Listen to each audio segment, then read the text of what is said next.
What is up, everybody? Welcome back to Phones and Drones. I wanted to go ahead and take a step down from our normal higher end flagship comparison and talk about this new Samsung A51. The reason this actually came on my radar is because my parents actually were looking at getting a new device. They had an older like S8 or something of that nature, and I actually offered them a OnePlus 8, this Samsung A51, the new iPhone SE, and also the OnePlus 8 Pro, and this is what they decided on. So, having said that, I was like, interesting, I wonder why they decided on picking this device. So, I'm sure they're watching this video. Shout out to you guys. Thanks for letting me unbox this for you before I hand it over. But I want to go ahead and show you guys what this actually has to offer. It's meant to be more of a mid-range device. It has Samsung's new kind of plasticky back with that prism technology to reflect the glass. It's supposed to give it a better visual clue. I think they're actually calling this color Prism Crush Black. This is the US variant, which they just released in the unlocked version. It comes with a 4,000 milliamp hour battery, which is phenomenal. It does have fast charging. It has that super steady camera feature. It does have a bunch of low light features and quite a bit of good camera features as well to go along with this. So I want to go ahead and unbox this and kind of talk about it with you guys. I'm not going to be doing too many videos on this, but I do want you guys to see what you're really getting for the value of only $399. So let's go ahead and open this up and take a look at it.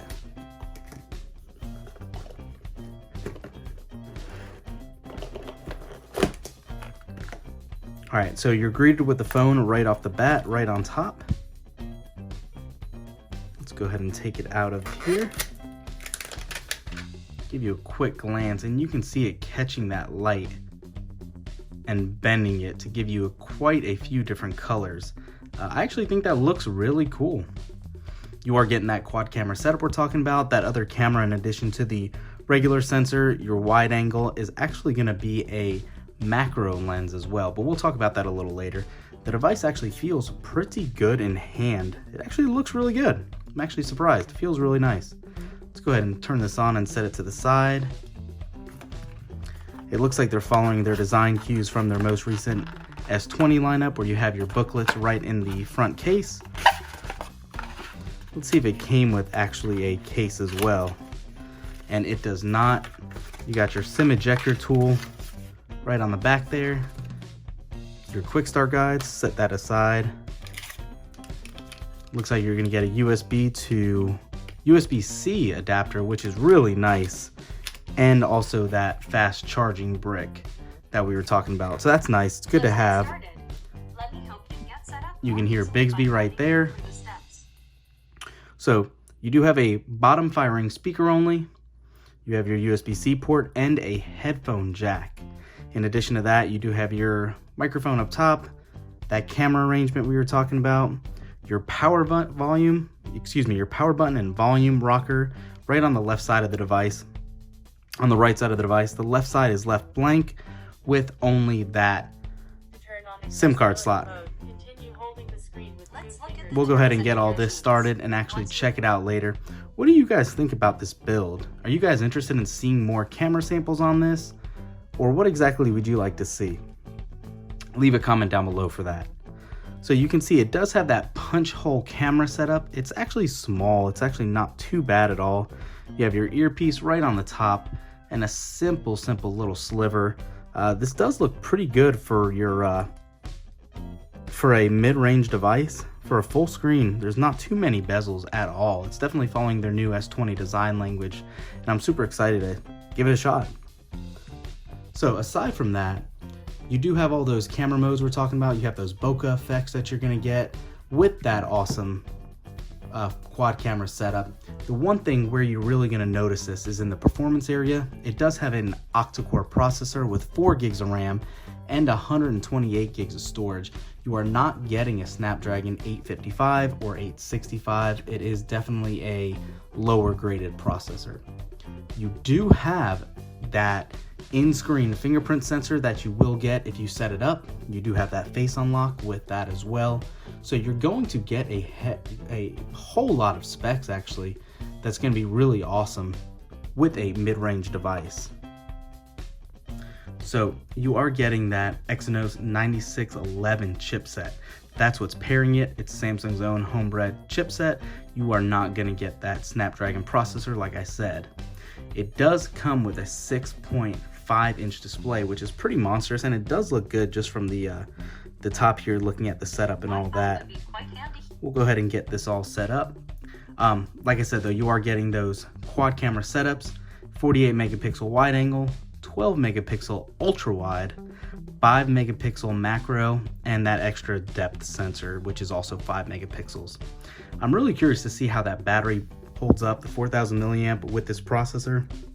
It should do a great job of really lasting you a whole day, if not more. And it does come with that 15-watt fast charging, which is going to be awesome as well. Alright, so we went ahead and put all our information in the device, and we are ready to go. And right off the bat, you can see, since it is an AMOLED display, it does offer that always-on display. It shows you your regular notifications like it would on any Galaxy series device. Here's the in-screen fingerprint sensor. You can see it does take an extra second to load. It's not one of the quickest, but it does work. And as long as you're not worried about rushing it off in a half a second, it will always activate. So I haven't had any real issues with that, just taking that into consideration. But here you go. You can see that extra little delay is there. Just something to be mindful of. Someone that has not used another flagship device wouldn't really see a difference even. So you can see here we are. It does still fly through the interface. There really is no lag. It is running the new Android 10. It does have One UI 2.1 installed, so it's definitely running the latest software, which is awesome. I don't want to touch on gaming too much, but I can tell you in the limited use I have had no issues even surprisingly running Call of Duty Mobile, PUBG, Fortnite. They've all ran as expected, which was awesome and a welcome surprise. Now, I spoke about it already. I want to go ahead and pull up the camera next for you guys to really look at. It's what they're really trying to differentiate between this device with. And I have to say, the camera shots that I have got look great. I'm going to go ahead and throw them up here in a second for you to look at. And leave a comment down below. Let me know, do you guys like what you see out of this device?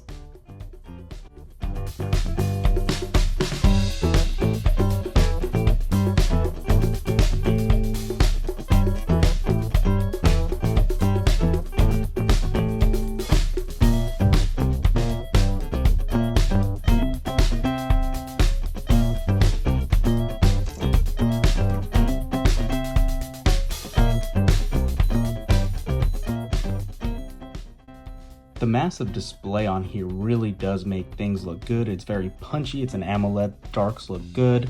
All the bright areas, it gets real punchy. It's very vivid of a display, as you can see here. I really do like the looks of that. You can see the hole punch does not really even affect your viewing at all. So without going into too much depth, you can see how well the processor is handling it. What do you guys think of the new A51? Is it going to be your next device? Do you like the design language? Is it worth that $399 price point? I think it's a phenomenal value. I'll throw up a link in the description. Let me know what you guys think. Are you going to pick one up? Thanks for watching, guys. Stay safe. We will catch you in the next one. Peace.